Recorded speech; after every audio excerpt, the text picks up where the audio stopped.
The blistering heat of the summer afternoon hung in the air, oppressive and relentless, making the house feel strangely still and unnervingly quiet.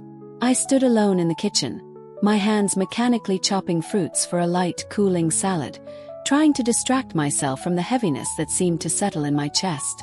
My mind, however, refused to be distracted. The house was empty, save for me.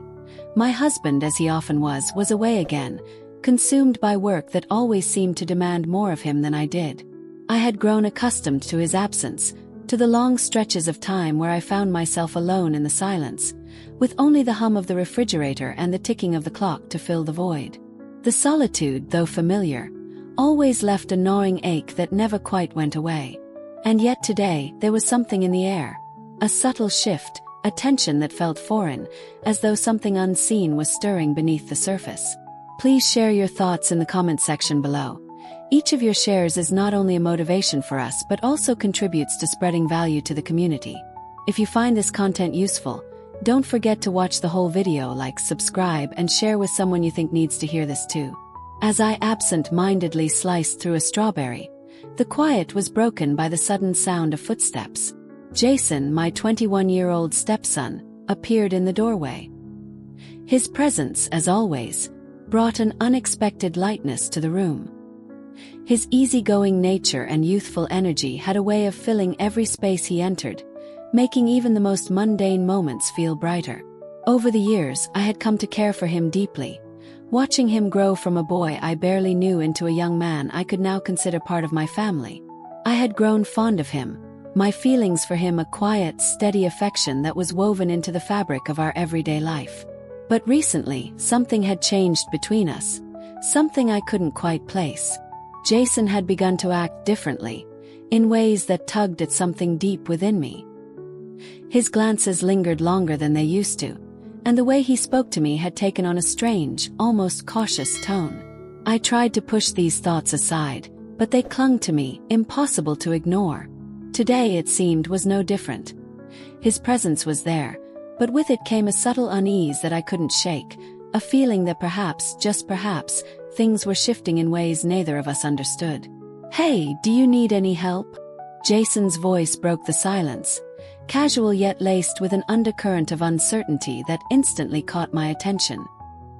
He stood at the threshold of the kitchen, his eyes flickering briefly over the fruits I was slicing before moving to meet mine. His gaze lingered for a fraction longer than what felt normal, just enough to make my heart skip a beat before he quickly looked away, almost as if he hadn't meant to.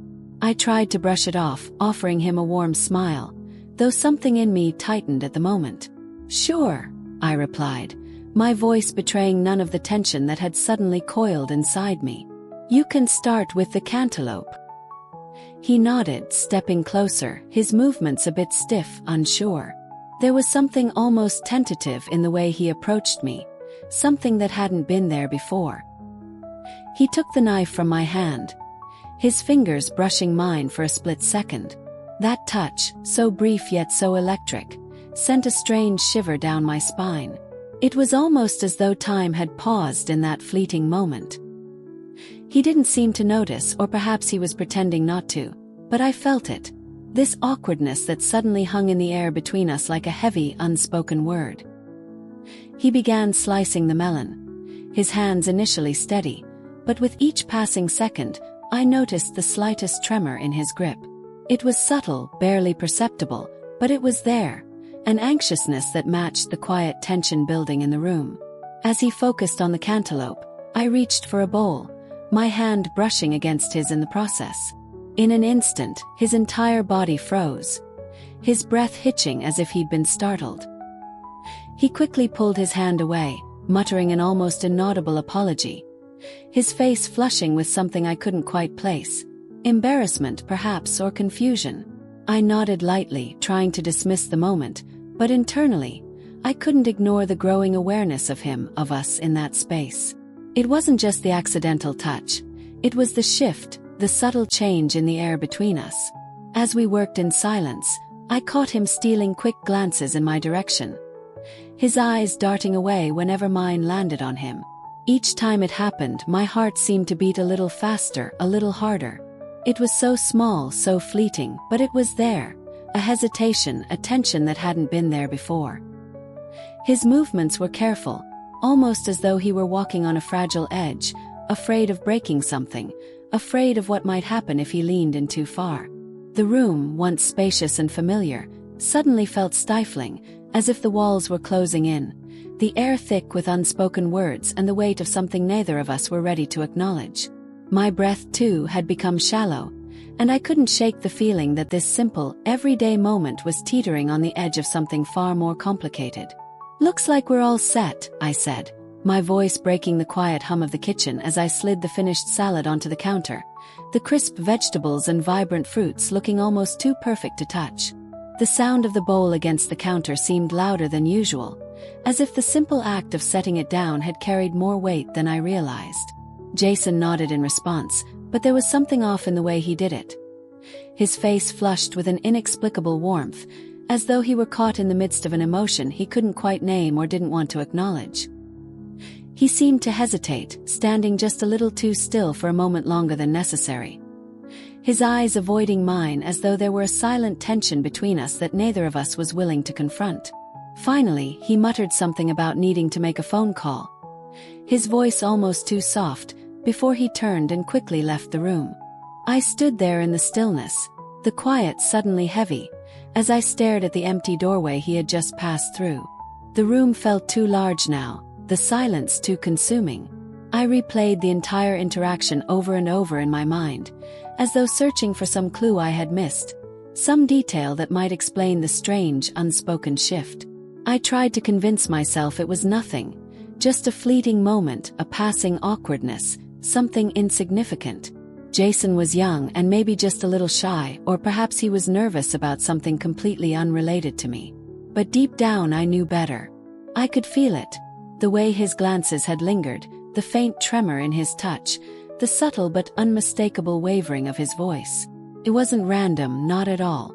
It was deliberate, though perhaps unintentionally so. That evening, as I sat alone on the couch waiting for my husband to return from yet another late day at work, I couldn't escape the feeling that something had irrevocably shifted between Jason and me. The sensation was faint, like a shadow moving just out of my peripheral vision, too subtle to catch, too fleeting to hold on to, but it was there. And no matter how much I tried to dismiss it, to tell myself that I was overthinking things, I couldn't ignore the gnawing sense of unease that had settled in my chest. It was like walking through a room you know all too well, only to suddenly realize the layout had changed without you noticing. The next few days only deepened that feeling, as though an invisible line had been drawn between Jason and me, one neither of us spoke of but both could feel. Jason started to hang around the house more often, offering to help with small tasks he had once shown no interest in before, cleaning up after dinner, rearranging the living room, even picking up groceries when I hadn't asked. At first, I brushed it off, thinking it was nothing more than a change in routine, perhaps a sign of growing maturity. But as time went on, it became unmistakably clear that his presence in the house was no longer random. His movements, his subtle proximity, the way he seemed to appear in the room just as I needed something, it all felt too intentional. And with each passing day, I couldn't shake the feeling that he was trying to say something, or perhaps trying to show something neither of us had the courage to acknowledge. One afternoon, as the sun poured in through the windows, casting a warm glow across the living room, I was lost in the rhythm of folding laundry. The soft rustle of fabric and the faint scent of detergent seemed to fill the air, grounding me in the familiar task. But the tranquility of the moment was abruptly interrupted when Jason walked into the room. He didn't say a word, just moved with his usual nonchalance, sinking into the couch and reaching for the remote to flick on the TV. At first, I tried to focus on the clothes in my hands, but an undeniable tension had settled into the space. I could feel his eyes on me, shifting glances that lingered a moment too long whenever he thought I wasn't paying attention. It was subtle, almost imperceptible, but it was there like a whisper in the air, making me uneasy in a way I couldn't quite explain. I continued folding, forcing myself to ignore the feeling of his gaze, pretending as if nothing had changed. "Been busy?"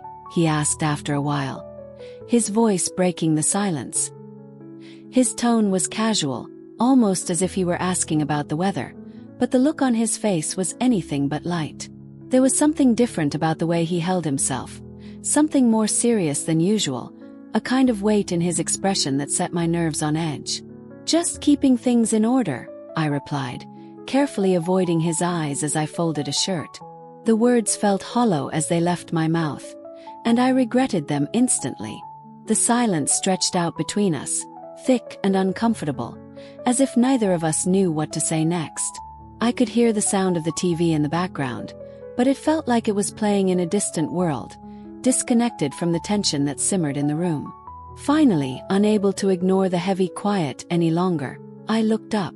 Our eyes met, and for a moment time seemed to slow. His gaze was intense, searching, and there was something in it.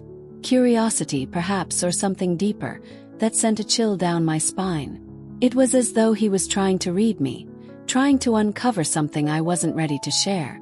The weight of his stare lingered, and I quickly looked away, my heart beating faster than I could explain. A few days later, in an attempt to clear my head and escape the strange energy that had been building between us, I decided to spend some time by the pool. The sun was still high, the air warm and heavy, and I thought the solitude would help ease my mind. I wasn't expecting company, but not long after I settled into my lounge chair, Jason appeared. His figure emerging from the sliding glass door as though he had been following a silent instinct. He mentioned something about needing a break from his studies, his voice casual, but there was a certain edge to it that I couldn't ignore. Without waiting for a response, he dropped his towel onto a chair and, without any hesitation, jumped into the pool, sending a spray of water into the air as he dove beneath the surface. I stayed where I was, trying to lose myself in the pages of a book, though I wasn't really reading. My mind was elsewhere, tangled in thoughts I didn't want to confront. The sound of Jason's movements in the water, the splash and the quiet rhythm of his strokes, should have been soothing, but instead it only heightened the sense of awareness that had settled over me. When he resurfaced, water dripping from his hair and shoulders, his chest rising and falling with each breath, I couldn't help but glance up. It was like an instinct, an automatic reaction I couldn't control. Our eyes met in that brief moment, and for a heartbeat, neither of us looked away. His gaze was steady, almost too intense, and there was something unspoken between us, something that hung in the air like electricity. For a fleeting second, it felt like we were suspended in time, caught in the weight of a shared secret or an untold truth, before I quickly dropped my eyes, pretending to be absorbed in the pages of my book. But the lingering tension was undeniable, the feeling that something had shifted, that something had been acknowledged between us, even if we hadn't said a word. "You're not getting in?" Jason asked, his voice light and casual, but there was an undeniable weight behind his words. His eyes, those eyes, were searching, intense, as if they could see straight through me, as though they were searching for something he hadn't yet found. The air around us seemed to thicken, the faintest tension building between us like a string being pulled tighter and tighter. "No," I replied, my voice steady even though my pulse was anything but. "I'm fine here." My words felt like a shield, but the vulnerability beneath them was already exposed. Jason didn't move away though. Instead, he swam closer to the edge of the pool, his strong arms effortlessly gliding through the water until he rested on the side, his hands gripping the concrete. He propped himself up, leaning slightly toward me, and his gaze lingered in a way that felt far too intimate for what should have been a casual exchange. The intensity in his stare burned, like he was trying to read me, like he knew there was something hidden beneath my calm exterior that I wasn't allowing him to see. I felt the heat rise within me, not from the sun overhead, but from the closeness between us, the weight of the unsaid things that hung in the air. It was suffocating, almost overwhelming, this strange pull that neither of us dared to acknowledge. "You've been quiet lately," Jason's voice softened, the words almost like a gentle probing. His tone was lighter now, but the underlying concern was unmistakable. I wanted to brush it off, to downplay whatever was simmering between us, but the words slipped out anyway. I shrugged, pretending indifference, trying to deflect with the most mundane explanation I could muster. Just tired, I guess. My voice felt thin, empty. An excuse, a lie I wasn't sure even I believed. Jason didn't press me further, but his eyes didn't leave me. The look he gave me, so searching, so knowing, told me everything I needed to know. He wasn't buying my answer. The air between us shifted, becoming heavy, laden with an unspoken question neither of us dared to ask. For a long moment, neither of us spoke, and the silence became its own presence, wrapping around us like a thick fog. Then, finally, Jason broke the stillness by pushing himself up from the edge of the pool, his toned body glistening with water as he climbed out. He reached for his towel, drying off with slow, deliberate movements. As he walked past me, the damp trail of water droplets falling onto the warm pavement, my heart raced in my chest. The simple act of him passing by, so close, yet so far, sent an unexpected jolt of something through me. It was as though the space between us had shifted somehow, the boundaries redrawn in ways I couldn't quite understand. I could feel the warmth of his presence even after he had moved past, lingering in the air around me. My breath hitched in my throat, and for a moment I couldn't bring myself to look away. When the sound of his footsteps faded into the distance and the quiet returned, I was left with only the hum of my own racing thoughts. Sitting there, still in the fading sunlight, I replayed every moment, every glance, every word exchanged over and over again. The truth was inescapable. Something had shifted. Something between us. Something unspoken but undeniable. It was no longer innocent, no longer casual. The way he looked at me, the way he lingered near me, it wasn't just curiosity or concern anymore. It felt like a quiet invitation, like an unspoken pull that neither of us was willing to acknowledge. The weight of it pressed on me, a constant reminder that this tension, whatever it was, could no longer be ignored. It was late, so late that the house felt almost like a forgotten place, untouched by the outside world. The stillness was profound, a thick, almost suffocating silence that seemed to settle over every corner. I had slipped out of bed in search of something to settle the thoughts racing through my mind, something to calm the uneasy churn deep inside me. The coolness of the kitchen should have been a relief, but instead, the air felt heavy, thick with more than just the lingering heat of summer. It was the tension that had been building for weeks now, an unspoken weight that hovered just beneath the surface, impossible to ignore. I wasn't sure how much longer I could hold it all together, how much longer I could pretend that nothing had changed. As I walked into the kitchen, I hadn't expected to see him, Jason. He stood there, shirtless, his toned body leaning casually against the counter, his hand rummaging aimlessly through the fridge, as though looking for something to occupy his thoughts. The sight of him caught me off guard, and for a moment I simply stood there, frozen in the doorway. His presence was unexpected, but it was more than that. It was overwhelming. I could feel the heat of his skin, the quiet tension in the air between us, and for a moment, I wasn't sure if I should retreat or stay. But the silence stretched, and I forced myself to speak, to act as though everything was normal, even though my heart was pounding in my chest. "You're up late," I said, my voice coming out a little too high, too thin, betraying the nervous flutter in my stomach. I tried to sound casual, as if this was all perfectly ordinary, but I could hear the unease in my own words, could feel the way they trembled in the still air. "Couldn't sleep," he replied, his voice low and unaffected, his eyes still not meeting mine as he closed the fridge with a soft thud. Then, almost as if he had been waiting for this moment, he turned to face me. The instant our eyes locked, I felt the ground shift beneath me. His gaze was different, penetrating, deeper than usual, filled with something that left me momentarily breathless. There was a mixture of vulnerability and boldness in his expression, something raw and unsettling that made my heart skip a beat. It was as though he was on the verge of saying something important, something that might change everything. The world around us seemed to narrow, and for a brief moment I forgot to breathe. Neither of us spoke, and the silence stretched between us like an invisible thread, taut with unspoken words, with things neither of us dared to voice. I could feel the weight of his eyes on me, the way his gaze lingered, tracing the outline of my face, lingering like a touch I couldn't escape. Not on the glass in my hand, but on me. I thought, my pulse racing, my skin prickling beneath the heat of his stare.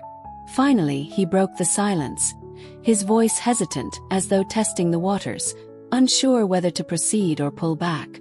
"I've been meaning to ask you something," he said. His words low, almost as if they were meant only for me.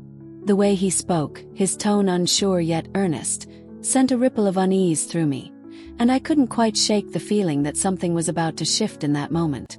I tilted my head slightly, my heart already racing with anticipation, trying to mask the growing anxiety that twisted inside me. "What's that?" I asked, my voice sounding almost too casual, too light. I wanted to sound unaffected, but I knew I couldn't fool him. Jason hesitated, his eyes flicking to the floor for a moment before he took a slow step closer, the distance between us shrinking with every inch. My breath hitched in my throat as he drew nearer, and I felt a wave of heat wash over me. Not from the summer air, but from the rawness of his presence, the quiet intensity that seemed to consume the space between us. He stopped just a few feet away, his gaze locked on mine, as if waiting for some kind of sign, some kind of permission. "Do you ever feel like you don't belong where you are?" The question came out softly, almost hesitantly, as though he feared it might be too much. Took me completely by surprise. I had expected something light, something easy, but this was different. This was a question that dug deeper, a question that peeled back layers I wasn't ready to expose. I stood frozen for a moment, unsure of how to respond. My mind raced, my thoughts scattered, trying to find the right words, but everything felt too heavy. I searched his face, his eyes, looking for some clue to help me understand what he was really asking, what he was really feeling. "What do you mean?" I asked, my voice soft, uncertain, though part of me already knew the answer. I wasn't ready for the truth, for whatever it was he was trying to say. But the weight of his question lingered, pressing down on me, leaving me no choice but to face it, whatever it was. "I mean," he said softly, his voice barely above a whisper, "like you're meant for something else, something more. Like you're stuck in a life that doesn't really fit you." His words hung in the air, and for a moment, everything around us seemed to fall away. There was a raw honesty in his voice, an openness that both terrified and captivated me. The words he spoke were not just his, they were mine too. They mirrored feelings I had buried deep within, feelings I had tried so hard to suppress. And in that moment, hearing him articulate the very things I had been too afraid to admit, I felt a wave of vulnerability wash over me, leaving me shaken, exposed. I didn't know how to respond, the weight of his confession settling heavily in the pit of my stomach. Before I could find my voice, he took a step closer, closing the distance between us. The space that had once felt so vast now felt impossibly small, and I could feel the heat of his presence, the warmth of his body radiating toward me like a magnet pulling me in. The air between us was thick with tension, charged with something neither of us had the courage to name. My breath caught in my throat as I opened my mouth to speak, to say anything, but his eyes never left mine, and his presence was all-consuming. "Jason," I began, my voice trembling as I tried to push back the wave of emotions threatening to overwhelm me, but before I could say anything more, he cut me off, his words coming in a rush, as though he had been holding them in for far too long. "I know this is wrong," he confessed quickly, his voice wavering with a mix of fear and desperation. "I know I shouldn't feel this way, but I can't stop. I've tried, I really have, but I can't." His eyes were filled with an emotion so intense, so raw, that it was impossible for me to look away. The words tumbled out in a torrent, each one heavier than the last, each one sinking deeper into the silence between us. I felt my chest tighten, my heart racing, the sound of it pounding in my ears so loudly I was sure he could hear it. The truth of what he was saying, the weight of it, hit me like a physical blow, leaving me breathless, shaken to my core. "We can't," I whispered, my voice barely audible, as if saying it louder would somehow make it real. The words felt foreign, as though I wasn't the one speaking them, as though they were the last thing I ever wanted to say. But even as I spoke, a part of me knew it was futile, knew that everything inside me was beginning to unravel. Jason didn't move, didn't look away from me, and his gaze only seemed to deepen, more intense, more insistent, as though he was searching for something in me, something he needed to hear or feel. "I think about you all the time," he said, his voice low and trembling with vulnerability. "I try not to. I try to push it away, but I can't help it. You're all I see." The rawness of his confession, the way he spoke from the very core of his being, hit me harder than I expected. His words lingered in the air, unfiltered and full of longing, each syllable wrapped in a pain I couldn't ignore. I wanted to tell him to stop, to tell him this was wrong, that we couldn't cross this line. I wanted to tell him to leave, to pretend like this conversation never happened, to go back to the way things were before this. Before everything felt so impossible. But I couldn't. Something held me there, something I couldn't name, something I wasn't ready to face. And then, before I could stop him, he reached out. His fingers brushed lightly against my arm, the touch so gentle, so tentative, but the effect it had on me was electric. It was like fire igniting beneath my skin, sending a rush of heat through me, a wave of feeling so overwhelming that I couldn't process it. I should have pulled away, should have told him this was madness, that this could never happen. But instead I stood there, frozen, as the world seemed to narrow, leaving only the two of us, locked in this charged, impossible moment. Then it happened. He leaned in, and before I could even think to stop him, his lips brushed against mine, tentative at first, as though testing the waters, unsure if this was real or just some fleeting, impossible fantasy. But the moment our lips met, something shifted.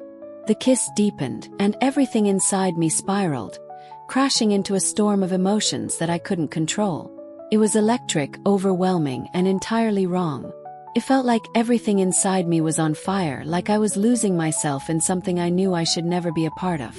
But despite the weight of the consequences, despite the truth that lingered like a dark shadow over us, I couldn't pull away. The kiss consumed me, swept me away into a place I couldn't escape, a place I knew I shouldn't have been. I pulled back sharply, my chest constricting as the weight of the moment slammed into me. Tears welled up in my eyes, blurring my vision. "This can't happen," I choked out, my voice quivering like a fragile leaf in the wind. It felt as if the words themselves were being torn from me, the rawness of the emotion too much to bear. Without waiting for his response, I turned on my heel, desperate to escape the suffocating tension that hung in the air. As I fled the room, I could feel his gaze burning into my back, but I refused to look back. The silence that followed was deafening. The next morning was like a slow, suffocating agony. The air between us felt thick and oppressive, heavy with all the things neither of us dared to say. Every movement felt mechanical, as though I were going through the motions of life, trying to regain some semblance of control over a world that had suddenly turned upside down. My eyes avoided Jason's, my heart racing in my chest every time I even caught a glimpse of him. His mere presence felt like a storm cloud looming over me, charging the air with an intensity one could hardly endure. It was impossible to act like everything was fine when I could practically feel his thoughts, the unspoken weight of what had passed between us. At breakfast, he sat across from me, uncharacteristically quiet. His usual ease was gone, replaced by an unsettling stillness. My husband babbled on about work, blissfully unaware of the storm brewing between Jason and me. I nodded along, my mind drifting, unable to focus on anything but the relentless replay of the kiss. Each time I thought of it, a wave of conflicting emotions washed over me. Desire, guilt, confusion, each one crashing into the other, threatening to overwhelm me. When my husband finally left for work, the silence in the house was deafening. Jason remained, lingering in the living room like a shadow I couldn't escape. I tried to keep my distance, hoping that if I ignored him long enough, he'd disappear. But as I passed by, his voice broke through the quiet, soft but insistent. "Can we talk?" My heart stopped. I froze, trapped in the space between fleeing and confronting the truth. I couldn't avoid this conversation forever. The weight of it pressed down on me, too heavy to carry any longer. With a deep, reluctant breath, I turned and sank onto the edge of the couch, the coldness of the fabric beneath me mirroring the coldness I felt inside. I kept as much distance as I could, as though it might somehow shield me from the storm that was about to unfold. "I'm sorry," Jason's voice broke through the silence, thick with regret, each word laced with the weight of guilt. "I never should have. I never meant to make everything harder for you." His words hung in the air, a quiet storm of remorse that echoed in my chest. I shook my head, my hands gripping each other so tightly in my lap that my knuckles turned white, a small act of desperation to hold myself together. "Jason, what happened last night?" My voice cracked, betraying the turmoil inside me. "It can't happen again. We crossed a line, one that can't be undone." I felt the truth of my words like a cold knife to the heart. The line between right and wrong had blurred, and now we were both standing in the mess we'd made, unsure of how to step back. "I know," he said, his voice raw, as if the very air between us was heavy with his regret. He leaned in, his eyes filled with an intensity that made my breath catch. "I know it's wrong, but I can't pretend these feelings aren't real. You mean more to me than anyone ever has. I can't let go of what's between us." His confession was a wound, a deep ache in my chest, and I could feel it piercing me from the inside out. The words, though filled with sincerity, twisted something fragile inside me. Part of me wanted to shout at him to stop, to push him away, but the raw truth in his voice held me captive, leaving me paralyzed, unsure of how to respond. "This isn't fair," I whispered at last, my voice trembling with the weight of everything that was falling apart around us. "Not to me, not to you. And certainly not to your father." The moment I spoke his father's name, I saw Jason's eyes flicker, a brief flash of pain before he quickly masked it with determination. But he didn't retreat. His gaze was fierce, as if trying to convince himself of something deeper than the struggle written all over his face.